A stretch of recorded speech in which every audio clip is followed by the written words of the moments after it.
Sa kailaliman ng asul na karagatan, maayos at kalmado ang ating paggalaw.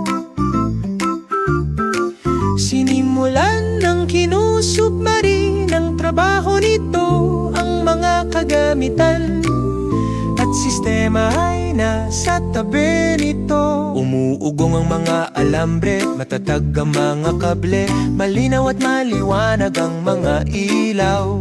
Handa na para sa misyon ngayon, dahan-dahang ginagabayan ang katahimikan.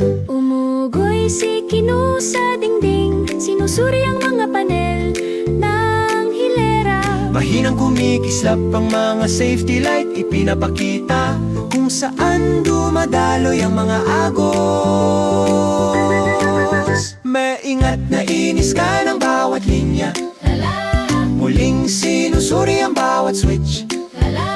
Pinapanatiling matatag ang lahat ng koneksyon sa malalim na asul na kapatagan.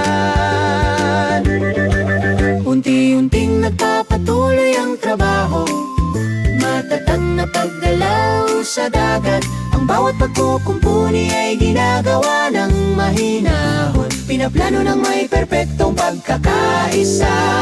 Malinaw at simple, nakapokus na landas, lahat ay nakahanay at tama. Pinapanatili ni Kinu na maayos ang misyon, nagtatrabaho ng may matatag na ilaw. Maingat na inaabot ang mga braso, ginagabayan ang mga kable sa frame. Isinasara ang mga klalamp at nagkakabit na mga singsing. Pare-pareho ang pagkakalagay ng bawat piraso. Ang mga signal ay pumipintig mula dulo hanggang dulo, dumadaloy sa bagong-bagong linya. Sinusuri ni Kinu ang lakas ng agos, tinitiyak na maayos ang koneksyon. Unti